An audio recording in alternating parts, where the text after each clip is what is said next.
Bonjour les amis, écoutez, aujourd'hui on va voir un passage qui perturbe pas mal de croyants et c'est le passage qu'on retrouve dans l'évangile de Matthieu chapitre 10 versets 37 à 38. Je vais vous le lire. Celui qui aime son père ou sa mère plus que moi n'est pas digne de moi, et celui qui aime son fils et sa fille plus que moi n'est pas digne de moi.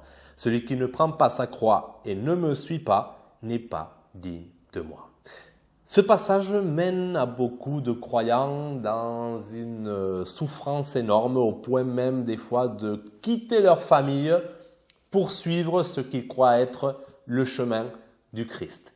Je ne dis pas que ça soit mauvais, je ne dis pas que ça soit bon ou mauvais, mais je vais apporter une autre vision à ce passage pour vous faire réfléchir un peu et faire vos choix.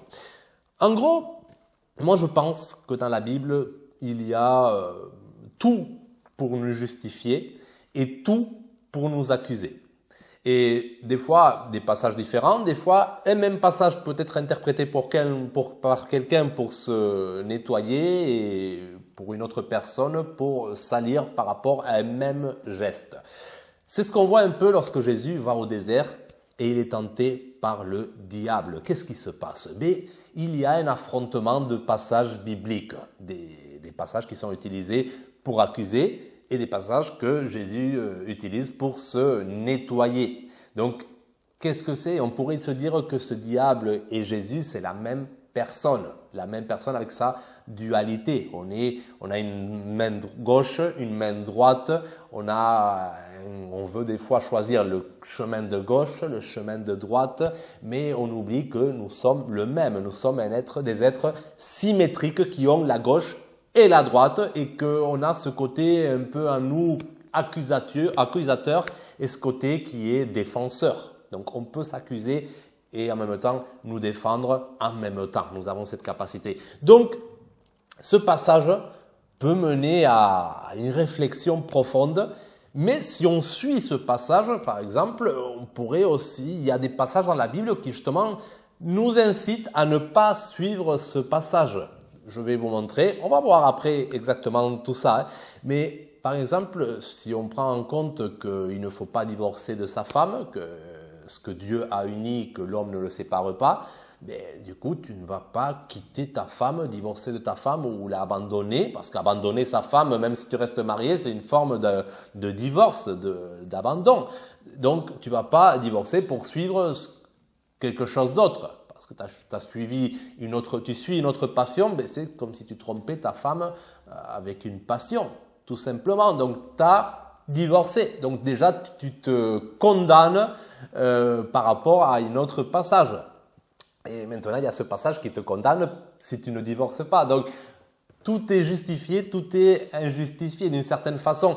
Et pourquoi Jésus nous met, parce qu'il doit le savoir, pourquoi il nous met face à ce paradoxe? Mais Jésus voulait justement, d'après mon interprétation, nous confronter un peu à cette vérité-là. Qu'est-ce qu'on choisit? Est-ce que tu sais que cette chose te condamne, mais tu le fais quand même. Voilà, aujourd'hui c'est le Shabbat, tu ne peux pas travailler, mais tu es maître du Shabbat et tu travailles.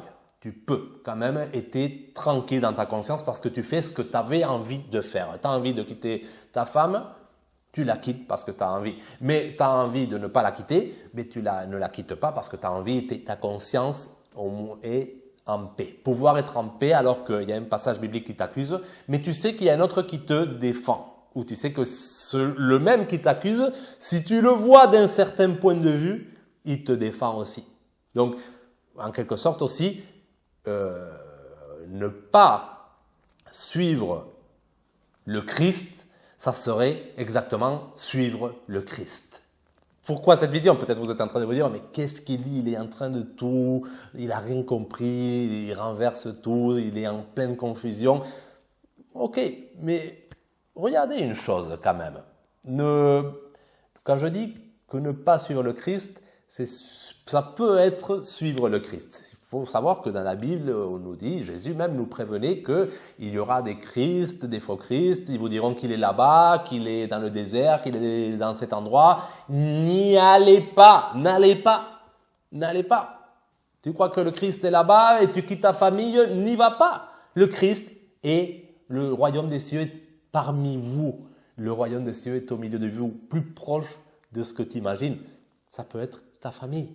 Le royaume des cieux, c'est quoi? C'est le bonheur. Le bonheur, il peut être là, à côté de toi. Ta femme, tes enfants. Le Christ vit en eux, en tous. Le Christ vit en nous. Nous sommes le temple. Donc, tu ne reconnais pas le Christ qu'il y a en ta femme? Tu ne reconnais pas le Christ qu'il y a dans ton enfant? Il faut que tu ailles ailleurs suivre quelqu'un d'autre? Vas-y, il n'y a pas de souci. Mais si tu reconnais le Christ qu'il y a dans ton enfant, le Christ qu'il y a dans ta femme, reste avec ton enfant en paix, reste avec ta femme en paix. Tu n'as pas besoin même de quitter ta religion pour aller chercher le Christ ailleurs. Tu es déjà dans ta religion en paix. Et quand je dis ta religion en paix, je m'en fiche de quelle religion t'appartient, mais tu es déjà en paix. Si tu dois après aller, vas-y, va suivre ton Christ, va le trouver, il n'y a pas de souci. Peut-être tu le trouves, mais il est partout. Le Christ est en tout et partout. Il remplit tout. Donc, c'est à toi justement de choisir où est-ce que tu le vois. Mais si tu quittes ta femme et ton enfant pour suivre le Christ, c'est parce que tu n'as pas eu la capacité de voir qu'il était déjà dans ta femme et dans ton enfant. Tu n'as pas eu cette capacité de voir. Et voilà, et si en allant ailleurs, tu as cette possibilité de le voir, tant mieux pour toi. Tu auras gagné aussi. Mais le but, c'est d'être bien dans sa conscience. Donc, Jésus aime en quelque sorte apporter cette tentation pour justement nous mettre à l'épreuve et nous faire réfléchir et justement apprendre à mieux nous connaître dans ces paradoxes, apprendre à mieux connaître le paradoxe qui, d'une certaine façon, c'est très simple si on a la capacité de le résoudre. Comme on dit, il est plus facile à un chameau de passer par l'aiguille, par le trou d'une aiguille qu'un riche de rentrer dans le royaume des cieux. Oui, mais qu'un chameau passe par l'aiguille, par le trou d'une aiguille, ce n'est pas compliqué. Pour Dieu, tout est possible.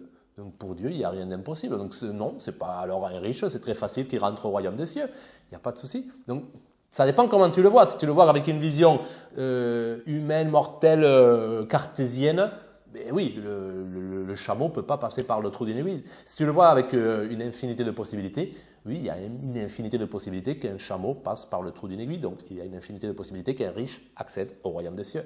Donc, si tu ne suis pas ce que tu crois être le Christ, mais il y a une infinité de possibilités de te sauver, même en ne pas sans suivre ce que, à un moment, tu peux croire que c'est. Parce qu'il suffit que tu ouvres les yeux, que tu vois la grandeur du Christ, en quelque sorte, et tu verras qu'il est partout et que quoi que tu fasses, c'est impossible de te détacher. Il est en toi, il est partout, quoi que tu fasses, tu es pur. Voilà. J'espère que vous aimez ça. Dites-moi ce que vous pensez et moi je vous dis à bientôt. Ciao.